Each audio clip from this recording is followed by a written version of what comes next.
Patuloy na isinasagawa ngayong araw ng lokal na gobyerno ng lungsod ng Iriga ang blood donation activity. Katuwang ang Bicol Medical Center kaugnay sa month-long celebration ng Iriga Pintakasi at World Blood Day 2025 sa Sports Center sa Barangay Santa Cruz Sur, Iriga City.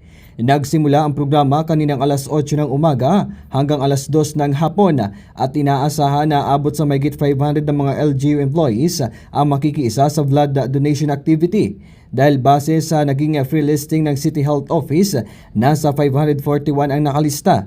Ayon kay Noemi Grimaldo, Nurse 3 ng City Health Office, posible pa niya itong madagdagan, ngunit depende pa rin niya ito kung makakapasok sila sa qualification na maging isang donor. Yung qualifications po natin, number 1, kailangan pong nasa 18 years of age and up. Pero po yung 16 and 17 na gusto nang mag-donate, pwede na po as long as na may parents consent, may kasama pong parent or guardian.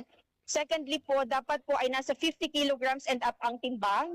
And then currently pong nasa magandang kondisyon, walang ubo, walang sipon, hindi pa lang po kakagaling sa sakit, hindi po nagpatato na less than 1 year or nagpabutas ng tenga or any body piercing na hindi pa po 1 year. And those persons po na may mga medical conditions. So lahat po ng individual ay invited. Anyway po, kayo po ay i-assess ng doktor naman kung pwede po kayo mag-donate o hindi.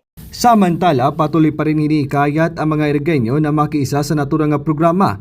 Nagpaabot din ito ng pasasalamat sa lokal na gobyerno ng lungsod ng Iriga sa pangunguna ni City Mayor Wilfredo Rex Oliva at maging sa City Health Office sa pangunguna ni Dr. Ronald Pereña.